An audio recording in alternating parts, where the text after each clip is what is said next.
நிதியமைச்சர் பேசுறார், வேண்டும் என்று எதிர்க்கட்சி தமிழகத்திலே கடன் அதிகமாக வாங்கிவிட்டது என்று. கடன் வாங்கினா கடன் வாங்கினாலும் சொல்ல முடியும், அப்படிதாங்க சொல்ல முடியும். கடன் வாங்கினா கடன் வாங்கினதான் சொல்ல முடியும். நீங்க என்ன தேர்தல் நேரத்தில் சொன்னீங்க? திமுக ஆட்சிக்கு வந்தா நிதி மேலாண்மை சரி செய்யப்படும் என்று அறிவிப்பு வெளியிட்டீங்க. அதன் அடிப்படையில் தான் பிரதான எதிர்க்கட்சி என்ற முறையில் உங்களை நாங்கள் விமர்சனம் செய்கின்றோம், உங்களுக்கு கேள்வி வைக்கின்றோம்.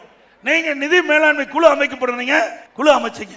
அந்த குழுல நிபுணர் குழு, நிபுணர்களை நியமிப்பதா சொன்னீங்க, நிபுணர்கள் நியமிச்சீங்க. இந்த 4 ஆண்டுல இந்த நிபுணர் குழு அமைக்கப்பட்டு இந்த நிபுணர்கள் எல்லாம் அலசி ஆய்ந்து 4,38,000 கோடி கடன் வாங்கிக்கிறாங்க. இந்த குழுனுடைய என்ன வேலை?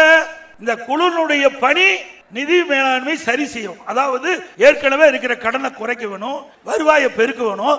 இதுதான் இந்த குழுனுடைய பணி.